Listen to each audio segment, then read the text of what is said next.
It was 2 years ago when we saw these like internal memos about Reimagine Tomorrow going on at Disney and how they wanted to push critical race theory. And then, of course, sometime last year, before all the Florida grooming bill stuff happened, we saw, oh, they actually have a not so secret gay agenda that they're admitting that they're pushing. And the target is always kids. It's always targeted towards children because, as they themselves admitted in these leaked videos, that is the most vulnerable population. So if your kids were to tune into the Proud Family reboot or whatever continuation, whatever it is, this show was on in like 2001, 2002 on Disney. Well, now it's back. The Proud Family, Louder and Prouder, and you get some pretty blatant propaganda here. We'll watch a little bit of this. This is really fucking bad. Like, this is pathetic. This country was built on slavery, which means slaves built this country. Tilled this land from sea to sea to sea. First there was rice, tobacco, sugar cane. Then Whitney did his thing and cotton became king. And we were its soldiers, 4 million strong, fighting for America's freedoms, even though we remained America's slaves.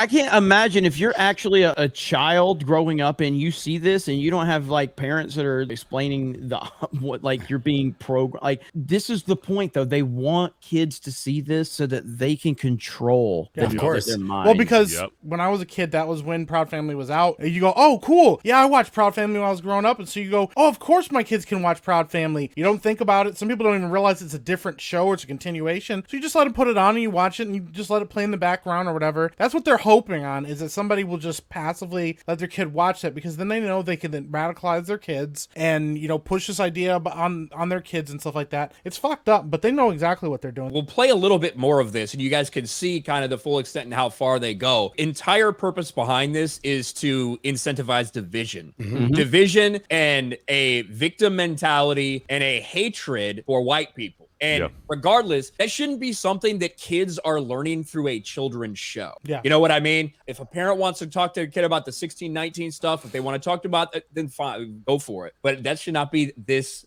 this televised program or this Disney Plus program. The descendants of slaves continue to build this. Slaves built this country. And we, the descendants of slaves in America, have earned reparations for their sons. Jesus fucking Christ. I didn't even see this part. Like, there's no way that's in the thing, right? The hands up, don't shoot. This is it? Yeah. It is. This is 100% it's all in there. Oh, my God, it's that bad. It's that bad. Oh my God. So that a now false narrative that has been debunked like 50 fucking million times. And they're still spreading this fucking lie. This is the creator, a handful of maybe creatives just using the Proud Family particularly as a vehicle to really put out their own version of what they feel like is the true politics, right? There's nothing outside of that, and it's done purposefully. They know what they're trying to do. It's designed to be used as a vehicle for their own personal fucking politics. And yeah, it is obviously targeting young people. They do that for a reason because they really understand if there is going to be a generation of people that push back against this, it will be folks that are like among those that age group. This is specifically done to target your children and put this dumb shit like into their heads. We push back against it, but your children are less likely. They're the most impressionable, like vulnerable population to like regurgitate things that they have heard other people say. So what other better way than to get them to believe something, even if it's subconsciously, to believe something that, like right here, Leslie, you pause it at a perfect spot. This is a lie. Like that whole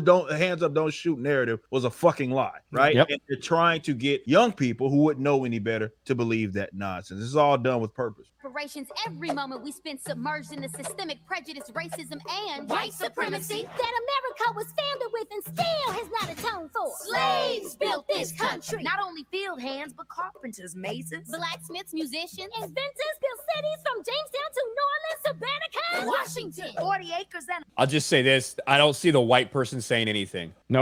The white person. He's there to be lectured to. We'll take the 40 acres, keep the mill. We made your families rich. From the southern You ain't do shit. Y'all are kids. New England ship owner, the founding fathers, former president, current senators, the Illuminati, the New World Order. Slaves built this country. We had Tubman, Turner, Frederick D. Didn't they say Lincoln? They don't ever invoke the name of Frederick fucking Douglass. So pause it right there, because now fucked up now. Of all the people definitely regurgitating this shit, Frederick Douglass does not ride with these cats at all, right? He was very pro between him and as well as Booker T. Washington. You know, Black history. Let's talk about that. They were of the ilk that, you know, this debate has been happening among like Black people forever, man. It was happening with with W.B. Du Bois and that argument again with Booker T. Washington. Frederick Douglass was among the blacks that were like, leave us the fuck alone, right? That's what we want. We want to be left alone, tend to our own devices, and bring ourselves out of this position of like, whether it be poverty, whether it be going without, and just get out of our way and allow us to work. So to be basically saying that you're owed something, right? Reparations and all, that goes completely against the ideals of Frederick Douglass. The fact that they would invoke his name like that while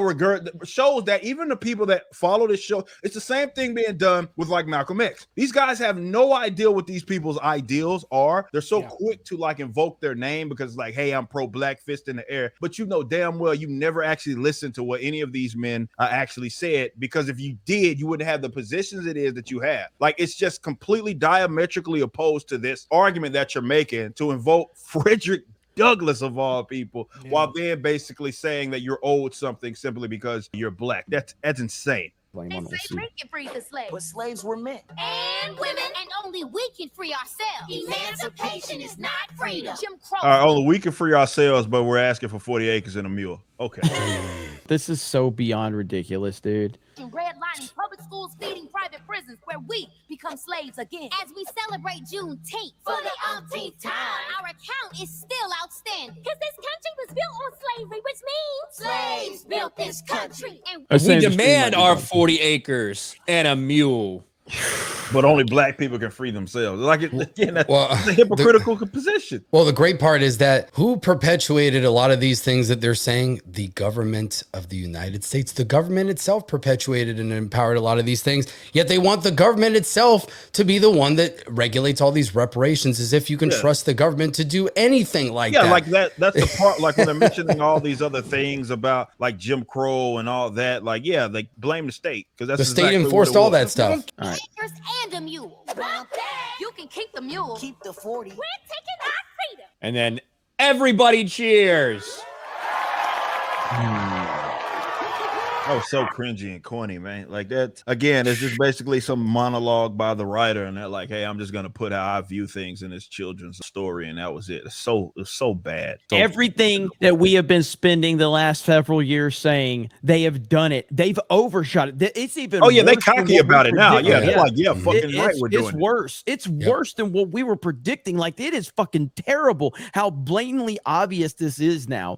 And it's so in your face. And if you think that this is the end of it, it ain't. It's going to get worse. They're going to keep doing it. That is next level propaganda, what we just saw. Like, that is beyond anything subtle that we've seen. Look at that shit. Like, it's going to get to the point where they're going to focus on kids' entertainment to push blatant LGBT, trans, all this sexual Disney's already stuff. Committed to that. Like, it is insane. They've already admitted they're committed to all that shit. Like Disney, that's the direction it is that they're going, and they've told you that. We remember the reimagine like Disney or whatever it was, and they were pretty much telling on themselves. And I think that's the difference between the previous years, where they had to be subtle. And I think the entertainment was obviously better because things and messaging and stuff was more subtle. But the reason why they did that was because, specifically with the left and their infiltration, they knew that there would be a big time pushback in the event that they did that. Well, now they understand that, all right, the takeover's done, right? We control all these corporate entities. We control these aspects of the state that are funding these sort of institutions, or rather ideas. So they look at it like, what reason do we have to have that mask on anymore? Now we can just be cocky as we want to be, and they're flat out telling you. So there's no metaphor there. There's no analogy. That is just straight up on the nose, beating you over the head with their individual politics. It's about trying to make people grow up to feel like they're victimized and that they're owed something. And for all the white people out there, it's meant for their kids to grow up feeling bad about the color of their skin and guilty for something that they had nothing to do with. Like, absolutely nothing to do with. When you want to destroy a country that's built on individualism, what do? You make people feel guilty and selfish about what they are and who they are. So this is par for the course right here. This is what you do when you want to demoralize a people. You destroy their legacy. You say that everything they believed in was bad, even though everybody wanted equal rights and everything that was underneath the Constitution. That's what drives me nuts here. Look at the rights of the individual here that the U.S. has that no other country espouses. Look what we have here and what everybody wants. And you basically want to to trash it. Now that everybody has these rights, you've got the First Amendment, Second Amendment, all of that. You fought so hard for 200 years for everyone to get that. Now you want to blow it all up and go in reverse. And it's like, so you don't believe in any of this stuff. And they're convincing people that individual rights are bad. Like, speaking your mind is a terrible thing. Having any sort of personal responsibility and autonomy and thinking for yourself is terrible. And that's what they want to do. They want to destroy all of that and make you a pariah.